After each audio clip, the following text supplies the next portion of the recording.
تم عیدوں کے وقت یہ احساس کا واقعہ نہیں سنتے جب میرے آقا صلی اللہ علیہ وسلم عیدگاہ جا رہے تھے، بیچ میں ایک یتیم بچے کو دیکھا جو پھٹے پرانے کپڑے میں تھا۔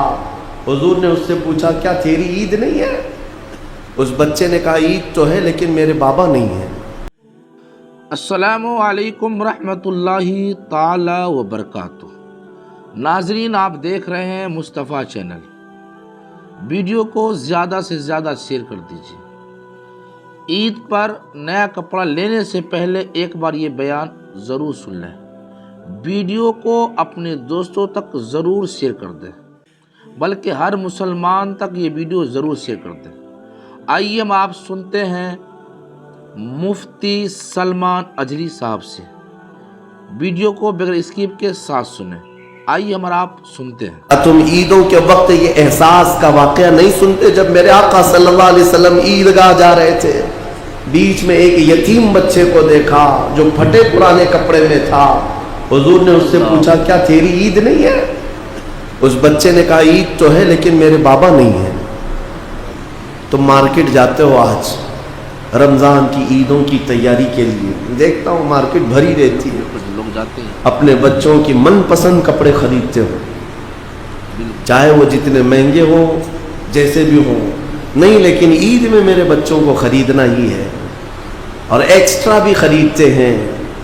لیکن تمہیں پتہ ہے کئی گھر ایسے ہیں جن کے بچے اپنے ماں باپ سے بول بھی نہیں سکتے کہ اس مہینے ہمیں کپڑے لائے، نہیں لا سکتے۔ کیا یہ احساس کسی کے اندر ہے کہ جب میں شاپنگ کروں تو ایک ڈریس ایکسٹرا لے لوں، ایک نیا جوڑا ایکسٹرا لے لوں، تاکہ میں وہاں تک پہنچا دوں جس کے بچے کے باپ کے اندر خریدنے کی طاقت نہ ہو، تاکہ عید میں وہ بھی ہمارے ساتھ شامل ہو سکے؟ کیا تم عیدوں کے وقت یہ احساس کا واقعہ نہیں سنتے جب میرے آقا صلی اللہ علیہ وسلم عیدگاہ جا رہے تھے، بیچ میں ایک یتیم بچے کو دیکھا جو پھٹے پرانے کپڑے میں تھا۔ حضور نے اس سے پوچھا کیا تیری عید نہیں ہے؟ اس بچے نے کہا عید تو ہے لیکن میرے بابا نہیں ہیں، میرے بابا نہیں ہیں، وہ شہید ہو چکے ہیں، مجھے پہنانے والا کون ہے آج؟ وہ کائنات کے آقا و مولا جو انیس بے کساں ہے، چارہ ساز درد منداں ہے، اس یتیم کو اٹھا کر اپنے گھر لائے اور اپنے ہاتھوں سے نہلایا، حسنین کریمین کے کپڑے پہنائے، عیدگاہ جانے کے وقت واپس آ کر کے، اور پھر اس بچے کو اپنے کندھوں پر سوار کر کے عیدگاہ لے جانے لگے۔ کون ہے یہ جو احساس رکھتا ہے؟ حسن و حسین انگلی پکڑ کر کے چل رہے ہیں اور یتیم بچہ کندھے پر سوار ہے، مصطفیٰ کریم کے کندھے پر سوار ہے۔ بلکہ اس دن دیکھنے والے صحابہ اش اش کرتے رہ گئے، اور کئی بچے تو یہ تمنا کرتے رہ گئے کاش ہمارے بھی باپ مرے ہوتے تو میرے آقا کندھے پر اٹھائے ہوتے، یتیم ہوتے ہم۔ میرے عزیزو، یتیموں کا حقیقی اس دنیا میں کوئی چارہ ساز درد منداں ہے، بے قصوں کا انیس کوئی ہے تو میرے مصطفیٰ کی ذات، اور انہوں نے پورا نظام تمہیں دیا ہے۔ یہ صرف سنانے کے لیے نہیں، یہ کوئی کہانیاں نہیں ہیں جو تمہیں سنائی جاتی ہیں، تمہارے عمل کے لیے ہے کہ اپنی زندگی میں تمہارے پاس جو چیز بھی آئے اس کا ایک حصہ ان لوگوں کے لیے خاص کر دو، کیونکہ قرآن میں ہے وَفِي أَمْوَالِهِمْ حَقٌّ لِلسَّائِلِ وَالْمَحْرُومِ۔ غریب لوگ قیامت کے دن مقدمہ کریں گے، مولا ہم کو تو نے کیوں نہیں دیا مال، ہم کو مال نہیں دیا، ہمارے پاس اتنے اسباب نہیں تھے۔ رب تعالیٰ فرمائے گا تمہارا مال بھی دیا تھا امیروں کے پاس، تو غریب کہیں گے انہوں نے تو ہمیں نہیں دیا، ان کے پاس میں نے تمہارا حق رکھا تھا، تو کہیں گے ہمارا حق تو انہوں نے دیا ہی نہیں، زندگی پر وہ خود کھاتے رہے۔ اس بات پر ان امیروں کی پکڑ ہوگی، میں نے تمہیں جو مال دیا تھا وہ سب تمہارے عیش کے لیے نہیں، مانگنے والے اور محروم لوگوں کا حق بھی میں نے تمہارے مال میں رکھا تھا۔ تم یہ سمجھتے رہ گئے کہ سارا مال ہمارا ہے، کیوں دیں گے ہم دوسروں کو؟ جس قدر دو گے اللہ اتنا نوازے گا، اس کا وعدہ برحق ہے، اس کا وعدہ برحق ہے۔ اللہ تعالیٰ فرماتا ہے بنی آدم تم مجھے دے دو اپنا صدقہ، میں تمہارے صدقے کی ایسی حفاظت کروں گا کہ قیامت تک نہ جلے گا نہ گھٹے گا۔ جب سب سے زیادہ تجھے حاجت ہوگی اس دن میں قیامت کے دن تیرا سارا مال نفع کے ساتھ لوٹاؤں گا۔ نیکیوں کے ساتھ لوٹاؤں گا، یہ اللہ کا وعدہ ہے، حدیث میں ہے۔ لیکن یہاں لوگوں کو ایسا لگتا ہے کہ ہم کچھ دے دیں گے تو گھٹ جائے گا۔ میرے عزیزوں، ایکسٹرا خیرات کرنا تو دور کی بات ہے، 2.5% جو زکوٰۃ ہے وہی لوگوں کی باقی رہ گئی ابھی، 2.5% یہ نہیں نکال پاتے، دوسرا کیا خیرات کریں گے؟ اللہ نے 97.5%، 97.5 آپ کے پاس چھوڑ دیا ہے کہ یہ سب مال تمہارا ہے، 2.5 خالی دے دو اللہ کی راہ میں، اس پر بھی لوگ سانپ کی طرح بیٹھے ہوئے ہیں۔ کتنوں کی تو زکوٰۃ نہیں نکلتی، ہیلے بہانے کہ ہمارے مال میں کیا اس پر بھی زکوٰۃ ہوگی، اس پر بھی زکوٰۃ ہوگی۔ 2.5% کے لیے کتنے بہانے آتے ہیں، لوگ اس قدر پوچھتے رہتے ہیں۔ تم جب رات کے وقت عیاشی کرنے کے لیے جاتے ہو تو کسی سے سوال نہیں کرتے کہ یہ مال اتنا دوں یا نہیں دوں، اتنے کی ہوٹل بازی کروں یا نہیں کروں، کسی سے نہیں پوچھتے۔ اپنے من پسند چیزیں خریدنے کے لیے مارکیٹ میں جائیں تو کسی سے نہیں پوچھتے، لیکن اس کے لیے کئی مسائل پوچھے جاتے ہیں، کیا اس پہ بھی زکوٰۃ ہے، اس پہ بھی ہے؟ سونا ہے، چاندی ہے، مال تجارت ہے، دکانوں میں جو تمہارے مال رکھا ہوا ہے اس پر زکوٰۃ ہے، ہر سال زکوٰۃ ہے۔ تم نے اپنی دکان میں 10 لاکھ کا مال رکھا ہے تو اس پر زکوٰۃ ہے، 1 لاکھ کا مال رکھا ہے اس پہ زکوٰۃ ہے، اور تمہارے گھر میں سونا اور چاندی جو جمع ہے اس پر زکوٰۃ ہے۔ مسلسل میرے پاس سوال آتے ہیں کہ سونا بھی ہے ہمارے پاس، چاندی بھی ہے، لیکن پیسہ نہیں ہے، زکوٰۃ کیسے دیں گے؟ میاں کیوں رکھے ہو پھر سونا چاندی، اس کو کاٹ کے دو زکوٰۃ۔ اگر پہننے کا اتنا شوق ہے تو پھر زکوٰۃ بھی دو، ورنہ یہ مال قیامت کے دن تمہارے گلے کا سانپ بنا جائے گا، اور قبر میں ایک سانپ اس پر مسلط کیا جاتا ہے جو زکوٰۃ دبا کر کے رکھتا تھا، وہ اس کی ناک کی ہڈی کو قیامت تک چوستا رہے گا وہ سانپ، اور وہ ہٹانے کی کوشش کرے گا میت کہ ہٹ جا، تو سانپ اس سے کہے گا کہ کیوں تو مجھے ہٹاتا ہے، میں تیرا وہی پسندیدہ مال ہوں جس کو تو دبا کے رکھتا تھا۔ یہ مال اژدہا اور سانپ کی شکل میں قبروں میں قیامت تک ہوگا۔ اپنے احساس کو زندہ کریں۔ میں ایک بات بتاتا ہوں، اسلام کا نظام، میرے آقا صلی اللہ تعالیٰ علیہ وسلم مسجد نبوی سے باہر نکلے، حضرت ابو ہریرہ کہتے ہیں میں اس دن بہت بھوکا تھا، سوچا کہ حضور سے شکایت کر دوں۔ جب میں باہر نکلا حضور نظر آ گئے، میں نے کہا یا رسول اللہ پیٹ، انہوں نے دکھایا پیٹ۔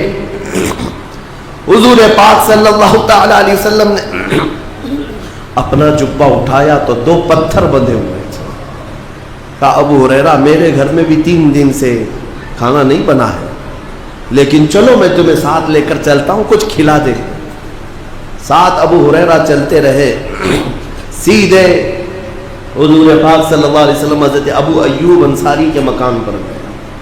یہ صحابی حضور کے میزبان جو پہلے مدینے میں میزبان تھے، ان کے گھر گئے، حضرت ابو ایوب کو پکارا کہاں ہے، ساتھ میں حضرت ابو بکر اور حضرت عمر بھی آ گئے تھے راستے میں۔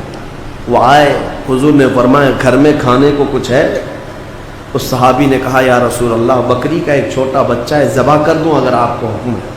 آپ نے فرمایا ذبح کرو۔ ذبح کر کے سالن بنایا گیا، سالن بنایا۔ یہ 4 مہمان ہیں، حضور پاک صلی اللہ علیہ وسلم، حضرت ابو ہریرہ، حضرت ابو بکر، حضرت عمر دسترخوان پر بیٹھے ہیں۔ حضرت ابو ہریرہ کہتے ہیں لذیذ سالن بنا تھا، کئی دنوں کے بعد تو گوشت کے سالن کی خوشبو آئی۔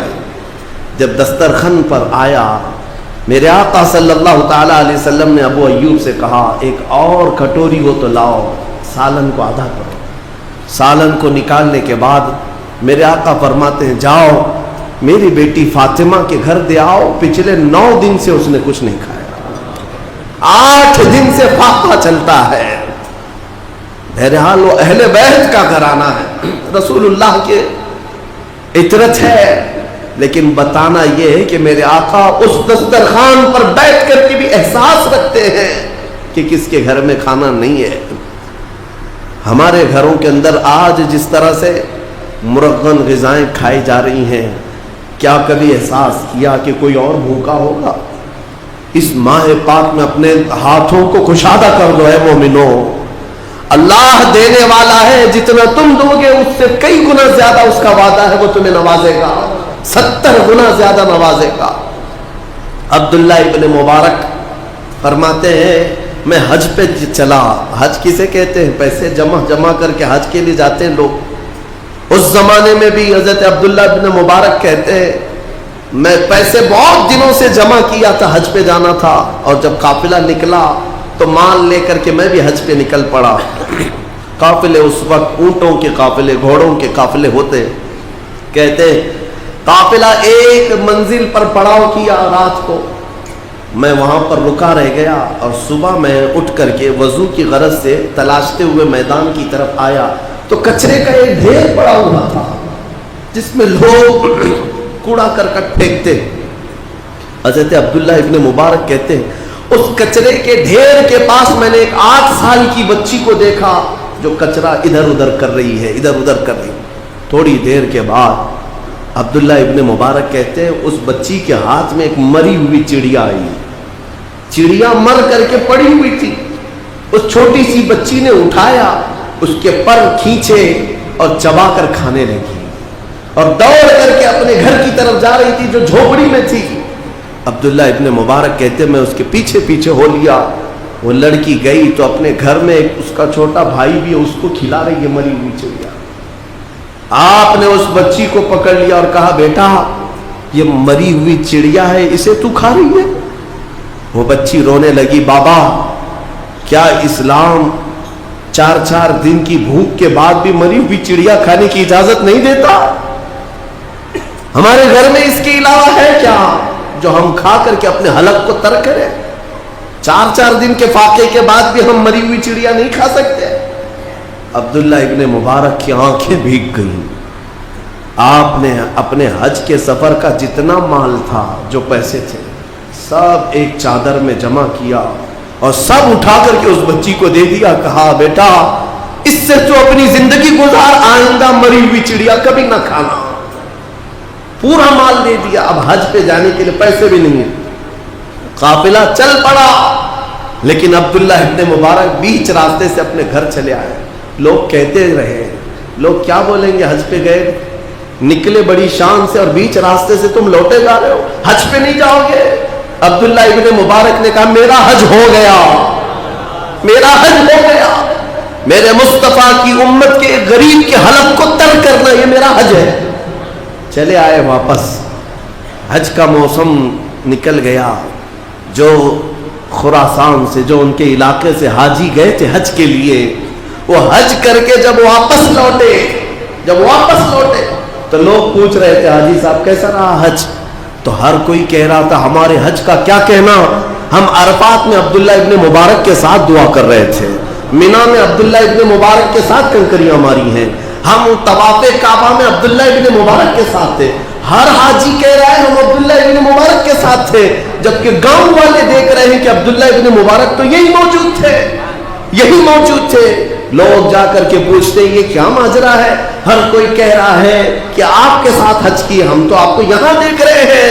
ان کی آنکھیں بھیگ گئی اور کہا مولا میرا قادر مطلق ہے، جب اس کی رضا کے لیے ایک غریب کی مدد کی گئی تو اللہ نے عبداللہ ابن مبارک کی شکل کا ایک فرشتہ بھیجا جو ان کی طرف سے پورے حج کے ارکان ادا کرتا رہا۔ حضرات گرامی، یہ ویڈیو دیکھنے کے بعد آپ سمجھ گئے ہوں گے، اور ویڈیو کو یہ ہر مسلمان تک ضرور شیئر کر دیں۔ آپ سے پھر ملتے ہیں انشاءاللہ۔ السلام علیکم ورحمۃ اللہ تعالی وبرکاتہ۔